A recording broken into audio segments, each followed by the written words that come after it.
much, Monsieur Momife.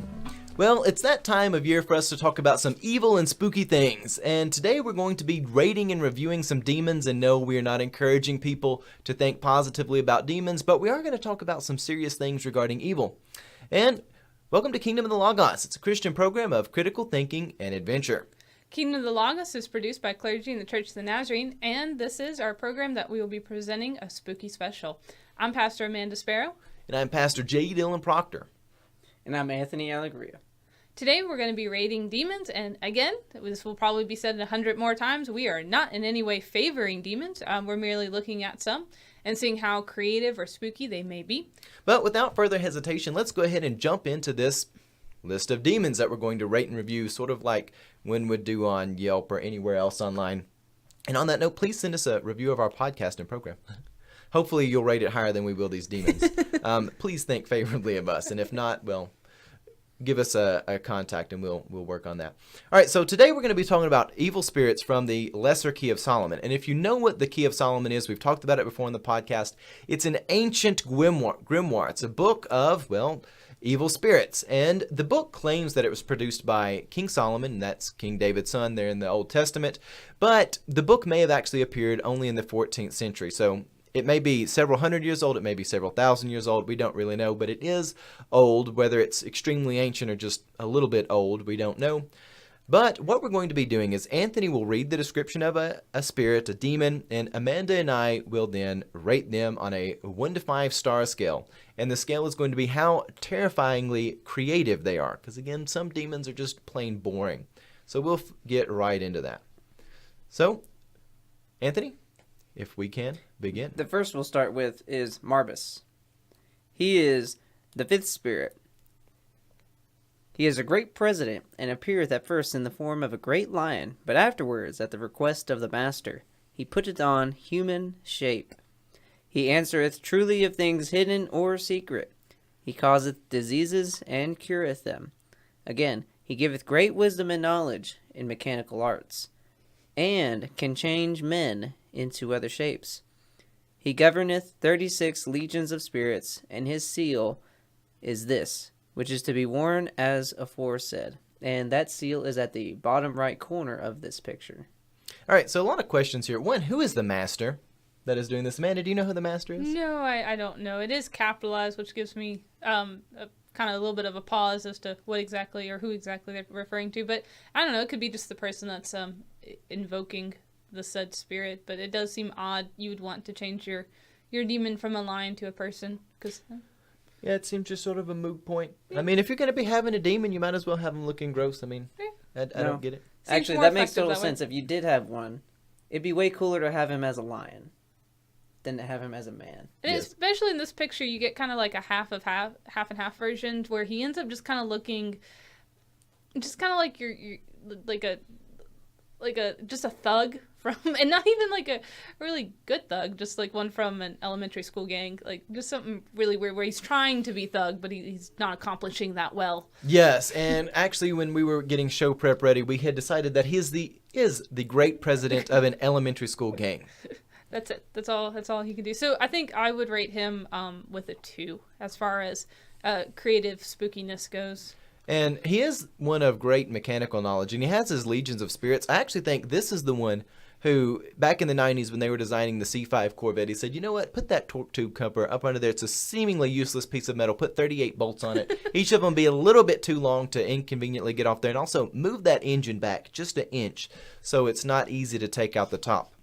Which, of course, according to the establishment, it doesn't come out the top at all. And since I don't want my kneecaps broken, I'm not going to disagree with the Corvette establishment. But anyways, he has his legion of demons which go in all modern cars and make them almost irreparable with all their electrical gremlins. So the gang leader, the president of an elementary school gang, and also a modern automotive engineer, Marvis, I'm gonna give him a 2.5 star out of 5.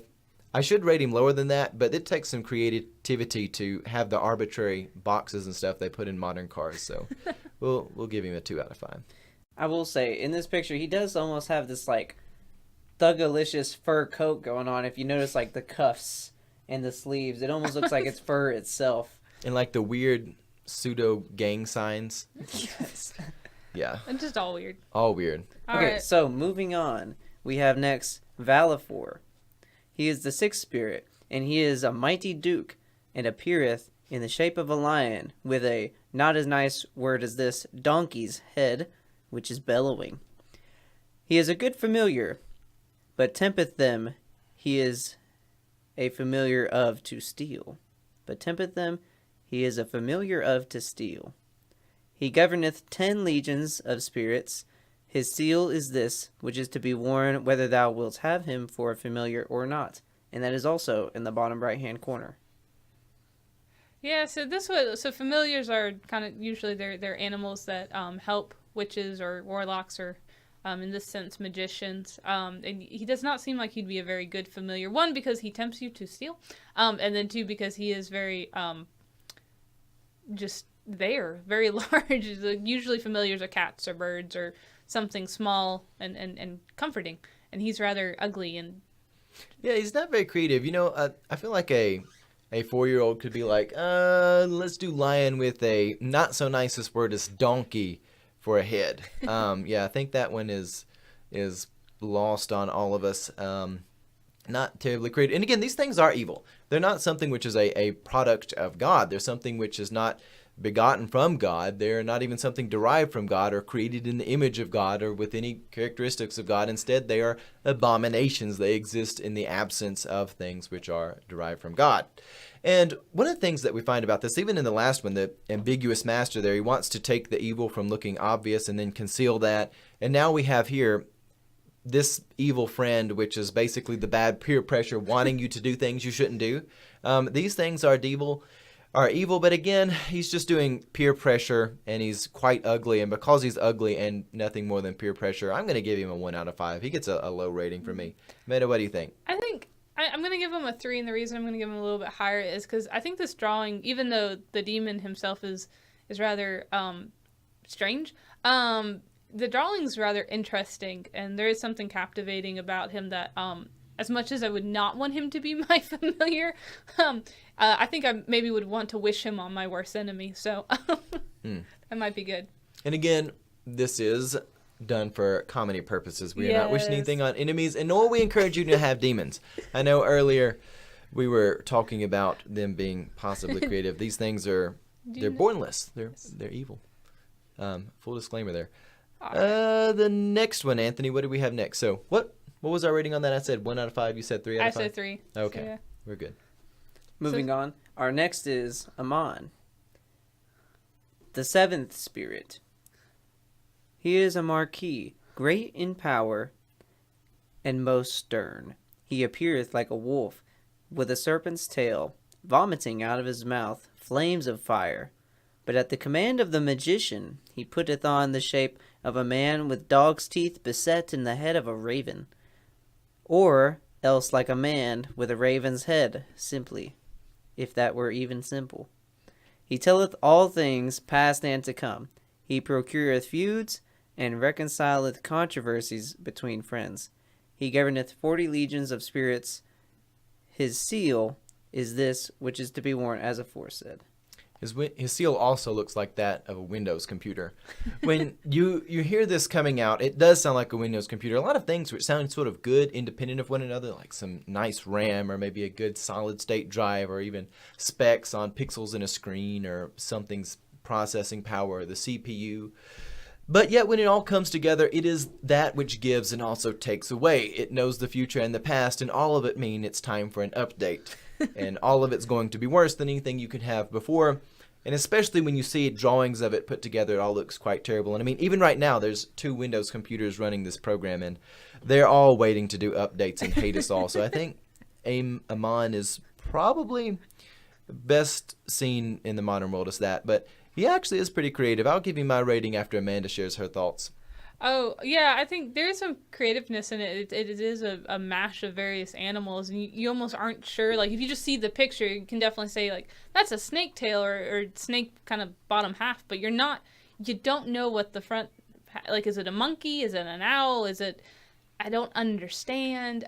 They did manage to mash mammals, reptiles, birds, and let's just give them the benefit of doubt with this serpent language and maybe even like fish into one creature. Sure. Yeah. So definitely creative. So I think I'm gonna give him a 4, as far as spookiness and creativity goes. I can give him a 4 as well. Okay. Windows computers, you need them. There's some good things to them. They can run more than one camera at the same time. The Macs have problems with that, though. The Mac has a much better sound chip. Yeah, Windows computer, 4 out of 5 stars. Okay. And that 5th star is the one that gets you every time. Straight from the billows of the void. Our next is either Barbados or Barbados. Barbados. I like Let's go with Barbados more myself. It is more fun. This is the 8th spirit, and he is a great duke, and appeareth when the sun is in Sagittary,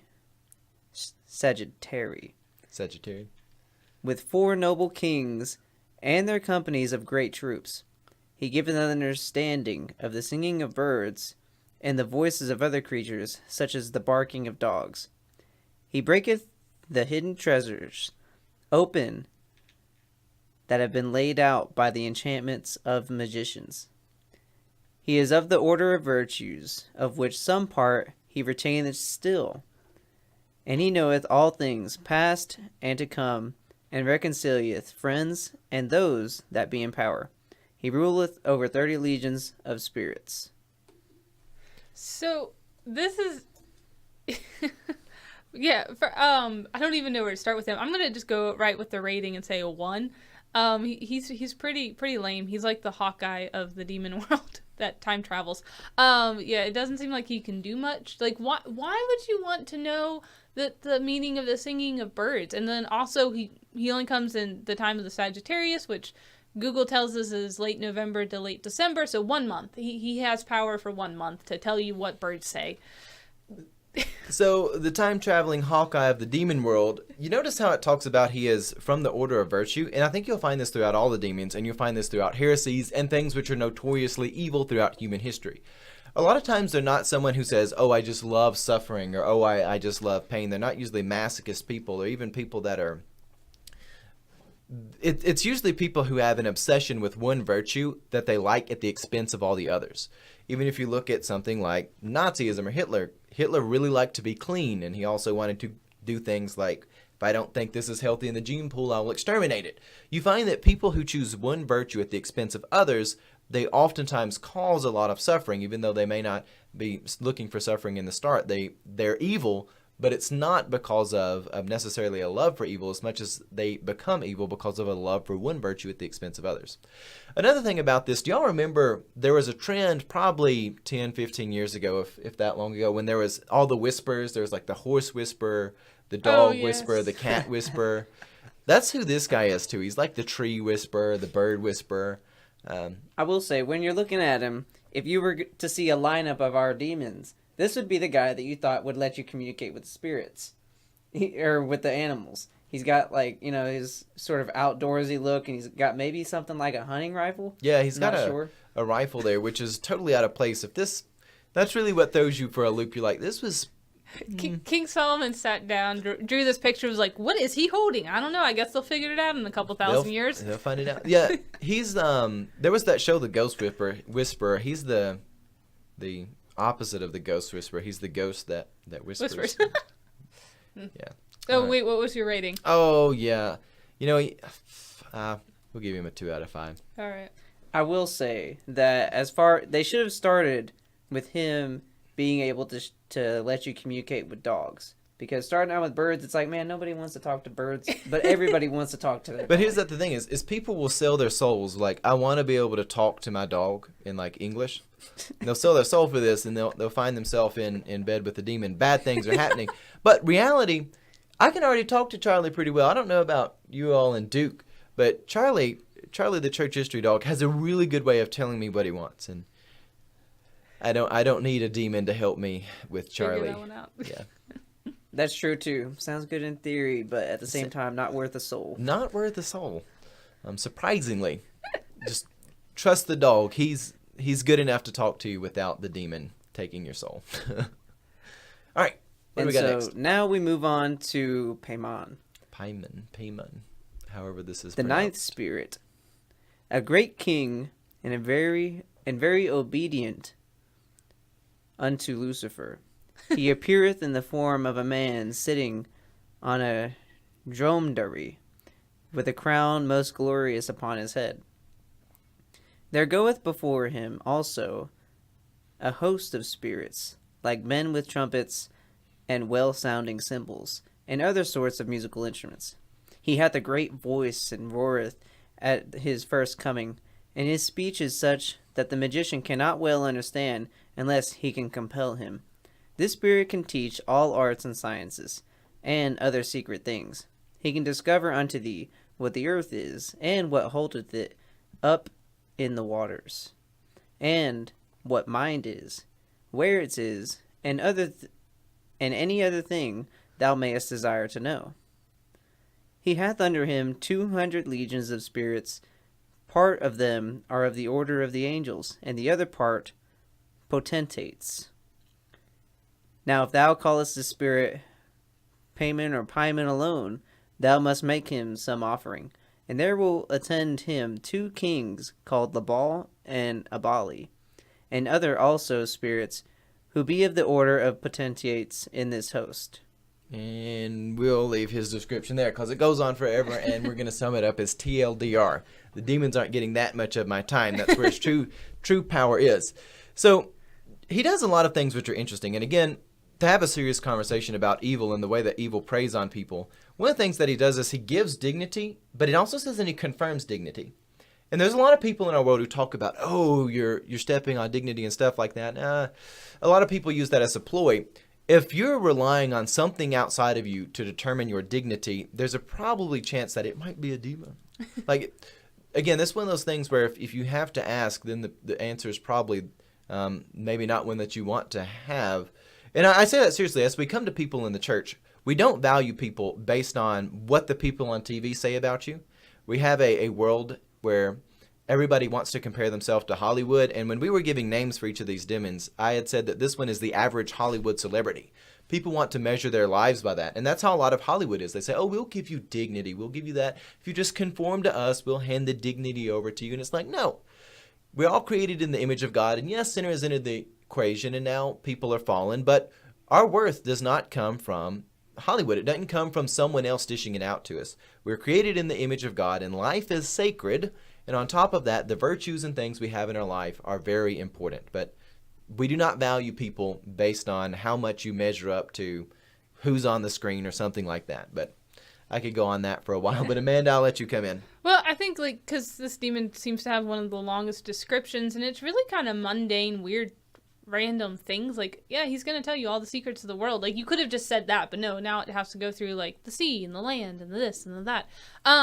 And then also, I like how it starts off, and the way, Anthony, you read it was so fantastic. You're like, he's really obedient. And then you kind of took a pause. And so, like, as if you were a magician wanting to have demons, that sounds really great until you read that next word that says Lucifer in all caps. So, yeah, not a very good demon to be summoning. He can't do much. And then even when he does, he's really only obedient to Satan. So I think I'm going to give this particular demon a 1 again because it just, 1, not very scary, and then 2, just seems really boring. And for that same reason, I'm going to give it a 5. And here's my justification. For the exact same reasons that Amanda did. We're not even disagreeing. He is so boring and unimaginative. And you notice he says he can teach you science and arts and everything you want to know, and even give you the secret knowledge of the world.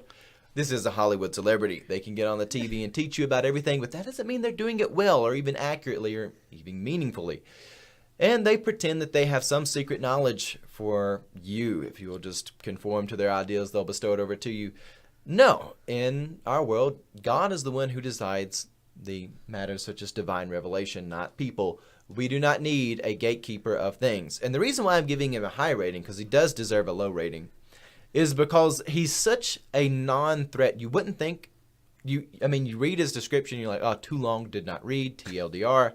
You read this stuff and you're like, don't care. But he's one that can slip under the radar. He slip under the radar, and before you know it, he's on your TV screens, and you're like, oh, give me dignity, please. Tell me that I look pretty. Give me another Facebook like. But he's a demon. Our next is Buer, or or maybe even the French pronunciation, buh. He is the 10th spirit and a great president. He appeareth in Sagittarius, and that is his shape when the sun is there. He teaches philosophy, both moral and natural, and the logical art, and also the virtues of all herbs and plants. He healeth all distempers in man, and giveth good familiars. He governeth 50 legions of spirits, and his character of obedience is this, which thou must wear when thou callest him forth unto appearance. All right, now it doesn't say how it calms and heals and fixes tempers.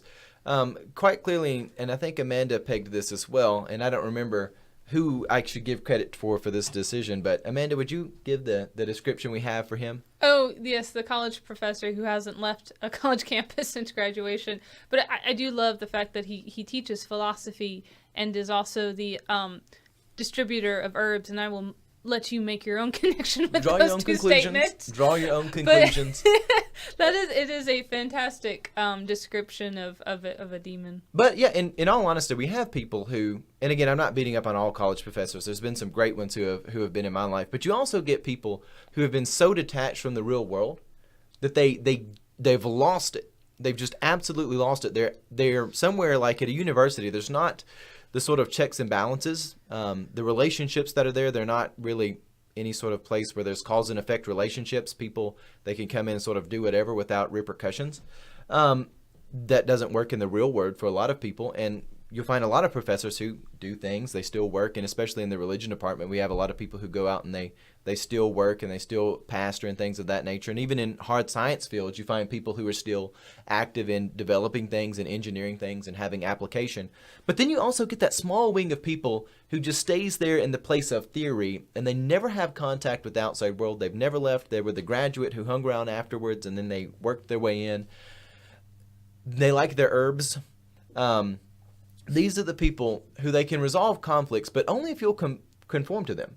Mm-hmm. It's interesting it talks about fixing tempers, but it also doesn't really explain why. Earlier there was another demon that says it provides conflict, it incites conflict, and then it resolves that conflict. There's a lot of people in our world who they like the drama of the world. If they can stir up enough people's feathers, they want that because that gives them power. If they can see things in the world where there's chaos, they can then swoop in and be the hero. So they'll want to create chaos so they can swoop in and be the hero. And you see a lot of people who are like this. Yeah.